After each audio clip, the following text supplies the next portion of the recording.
माणिकराव कोकाटेंचा राजीनामा स्वीकारण्याचा निर्णय अजित पवारांनी घेतलेला आहे. काल हा राजीनामा माणिकराव कोकाटेंनी अजित पवारांकडे दिला होता, पण त्यांनी तो पुढे पाठवला नव्हता. आज हा राजीनामा अजित पवारांनी मुख्यमंत्री देवेंद्र फडणवीस यांच्याकडे सोपवलेला आहे. आता देवेंद्र फडणवीस हा राजीनामा स्वीकारतील अशी अपेक्षा आहे, कारण झाली आहे तेवढी बदनामी खूप झालेली आहे. राजीनामा द्यायला, राजीनामा स्वीकारायला सुद्धा 48 तासाहून अधिक काळ गेलेला आहे. 48 तासापूर्वी किंवा त्याआधी नाशिकच्या सेशन्स कोर्टाने माणिकराव कोकाटे मंत्री आणि त्यांच्या भावाविरुद्ध एक निर्णय दिला.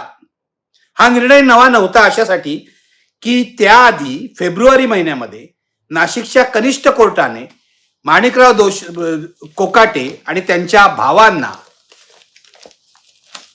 सरकारी सदनिका बनावट कागदपत्रांच्या आधारे मिळवली या आरोपावरून दोषी ठरवलं होतं. त्यांना 2 वर्षाची शिक्षा सुनावली होती आणि 40,000 रुपये दंड सुद्धा सुनावला होता.